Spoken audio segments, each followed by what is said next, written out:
Do you ever feel like understanding ethics is just knowing the variables to a really complicated formula? Welcome back to Philosophy of Ethics. This is part two of Immanuel Kant's Groundwork. So if you haven't seen part one, the link is in the description. This time we have exactly one focus, the categorical imperative. As a quick reminder, the essential qualities of deontology are accountability, freedom, and a dispassionate approach to morality. These are all easily seen in Kant's categorical imperative. We talked about this a little last video.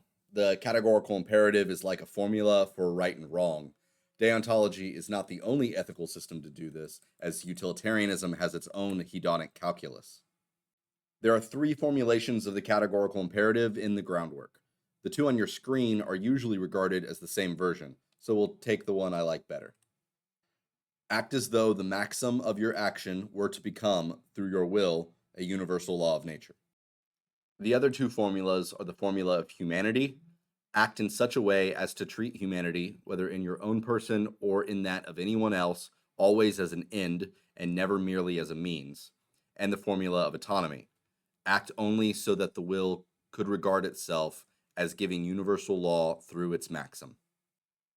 P.S. Some might say that there's a fourth one, the realm of ends, but Kant literally says that there's three, and even Kant himself doesn't expand on this one outside of this text. We're going with three.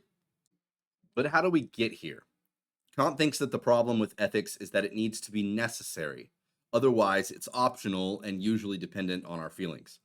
Ethics also needs to apply to everyone, otherwise it becomes optional again. So, to start, Kant says that all imperatives, which means commands, are either hypothetical or categorical. A hypothetical imperative would be something like, if you're hungry, eat. But of course, that only implies if you're hungry. It's not necessary and doesn't apply to everyone. The categorical imperative is objectively necessary and good in itself. It's the categorical one that he needs. There are two possible confusions that Kant addresses up front, and those are skill and prudence. Skill doesn't apply to everyone, and prudence is advice that doesn't apply all the time. So we must only focus on commands of morality. Now we move into the duties themselves. These cover four categories and a Punnett square-like theme that Kant uses elsewhere too.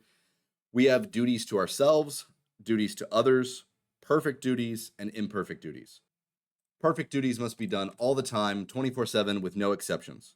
Imperfect duties are more flexible because the conflict is with our will and not nature. Kant's examples are all examples of contradictions with the categorical imperative, which is how we know that they're wrong.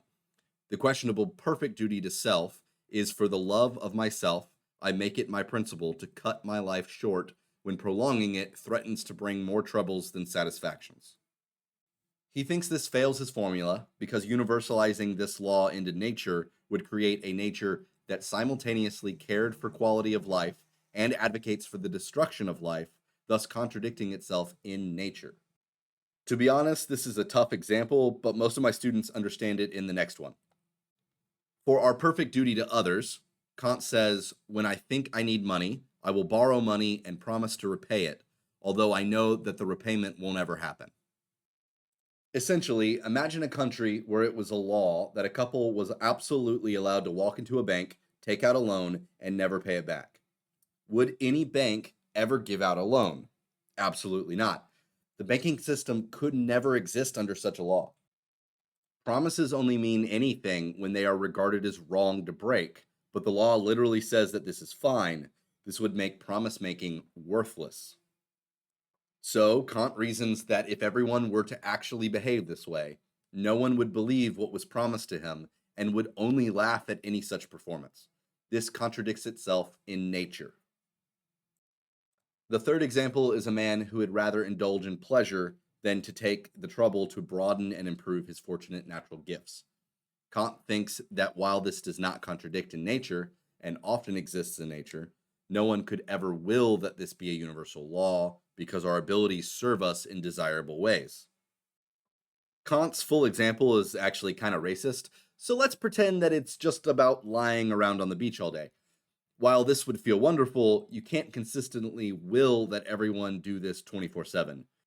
You're going to eventually need a doctor, for example, and if no one develops their talents, you won't have one available.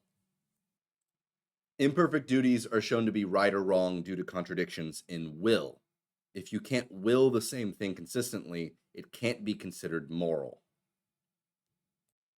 The final example is a man who says, I have no desire to contribute to the welfare of the poor or to help them in a time of need. Kant thinks that, again, this does not contradict in nature, but no one can consistently will this as a universal law.